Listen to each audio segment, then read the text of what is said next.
Indonesia menargetkan energi baru dan terbarukan dapat menyumbang 23% dalam bauran energi 4 tahun dari sekarang. Namun hingga saat ini realisasinya baru setengahnya.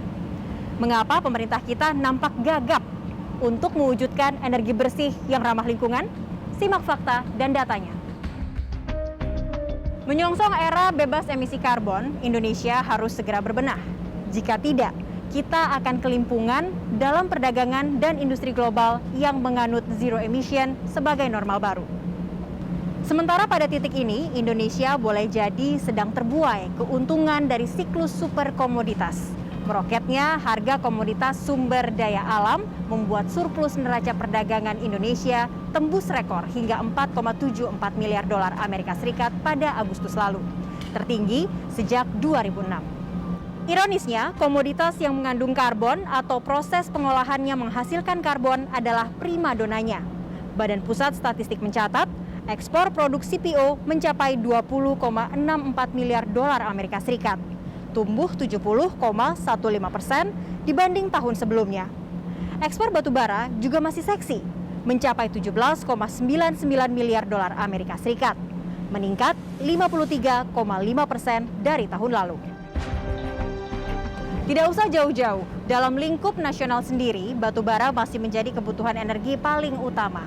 Atau dengan kata lain, kehidupan kita masih bertumpu pada bahan bakar fosil ini. Kebijakan energi nasional telah menargetkan energi baru terbarukan menyumbang 23% dalam bauran energi pada 2025. Tetapi hingga akhir 2020, menurut Kementerian ESDM, bauran listrik EBT Indonesia baru mencapai 11,51% dengan kapasitas pembangkit listrik hanya naik 1,71% atau 176 megawatt dari sebelumnya menjadi 10,4 gigawatt. Ini lebih rendah 3% dari target pemerintah.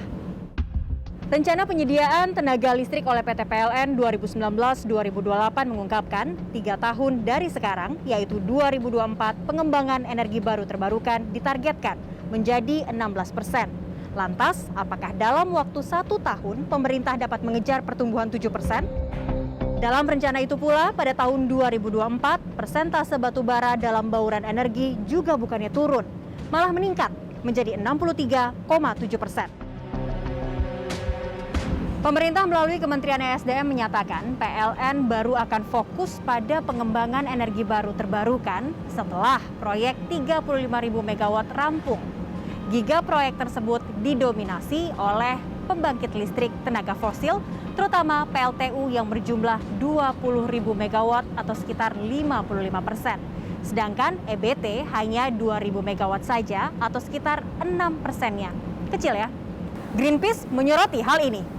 Organisasi lingkungan tersebut menilai apabila pembangkit berbasis energi kotor ini tetap berjalan, maka Indonesia tidak mungkin mencapai nol emisi pada 2050 seperti yang diamanatkan Perjanjian Paris 2015. Bahkan dengan skema energi terbarukan pada 2030, Indonesia hanya mampu mencapai 26% EBT dibandingkan 50% yang dibutuhkan untuk mencegah kenaikan suhu di atas 1,5 derajat Celcius. Apa yang membuat pemerintah tampak kewalahan kalau tidak bisa dibilang setengah hati mengejar target persentase sumbangan EBT dalam bauran energi? Hanya Tuhan yang tahu alasan sebenarnya.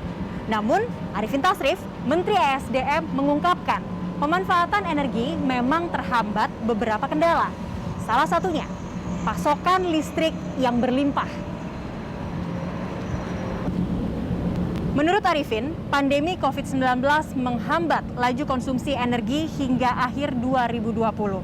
Konsumsi listrik Indonesia hanya sebesar 242,6 terawatt hour, turun dibandingkan 2019 yang 243,06 terawatt hour. Dengan kondisi ini, menurut Pak Menteri, Indonesia akan mengalami kelebihan pasokan listrik sebesar 40-60% saat proyek pembangunan pembangkit listrik 35.000 megawatt rampung pada 2029. Dan ini akan menjadi bottleneck, sehingga menyulitkan energi bersih untuk masuk. Pada saat yang sama, pemanfaatan energi terbarukan di Indonesia masih sangat rendah dibandingkan potensinya yang sangat besar, yakni mencapai 417,8 gigawatt.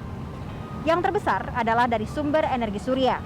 Sebagai negara yang berada di garis khatulistiwa, Indonesia memiliki potensi energi surya sebesar 207,8 gigawatt. Namun, Kementerian ESDM mengakui dari potensi segitu yang dimanfaatkan baru 31 megawatt. Itu hanya sekitar 0,015%-nya. Selain matahari, potensi energi terbarukan lainnya yang juga dimiliki Indonesia adalah air yang sebesar 75 gigawatt, angin sebesar 60,6 gigawatt, bioenergi 32,6 gigawatt, panas bumi 23,9 gigawatt, serta arus laut yang sebesar 17,9 gigawatt.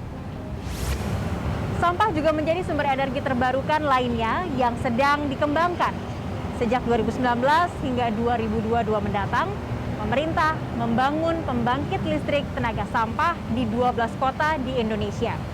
Rencananya, pembangkit-pembangkit tersebut akan mampu menghasilkan listrik hingga 234 megawatt dari sekitar 16.000 ton sampah per hari. Dirjen EBTKE menargetkan proyek ini bakal rampung dan dapat beroperasi pada rentang waktu 2022 hingga 2025 merujuk Draft Rencana Umum Penyediaan Tenaga Listrik atau RUPTL 2021-2030 yang tengah difinalisasi. Yang pertama, ini harus betul-betul jalan dahulu.